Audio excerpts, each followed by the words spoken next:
Meanwhile, the Health Ministry says it will look into the matter. Spokesperson Penny Namotu says an investigation will be conducted after meeting with both parties. This afternoon, leaders of this Melanesian spearhead group signed a communique endorsing key recommendations that will help strengthen trade and cooperation amongst member states. Leaders also signed a memorandum of understanding detailing the Skills Movement Scheme. Sherry-Ann Wilson reports. The MOU on the Skills Movement Scheme is a non-legally binding agreement which member states signed this afternoon.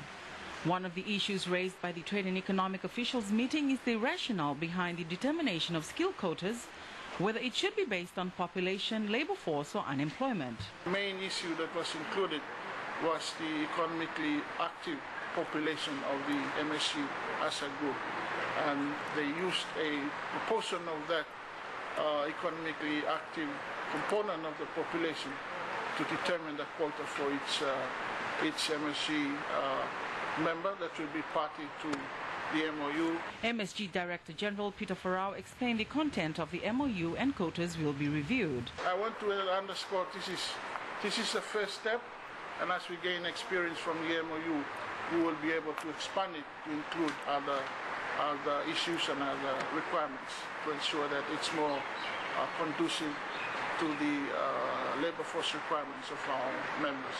Commissioned today, the Handbook on Rules of Origin will be used to support the implementation of the MSG trade agreement. What the handbook will do is it will clarify the rules of origin for goods that will be traded under the MSG trade agreement. So this is really something that our customs official will use for them to determine whether a particular good or product qualifies to be traded under the MSG trade agreement. Fiji One News asked whether the MSG trade agreement will help cushion the impact of restrictions under the Pacific Island Forum trade arrangements. Pacific Island trade agreement is the PICA is already in force, but the problem is the countries are not using it to trade amongst themselves. I think I recall there are only 5 countries that are doing so, but the volume is very small as well.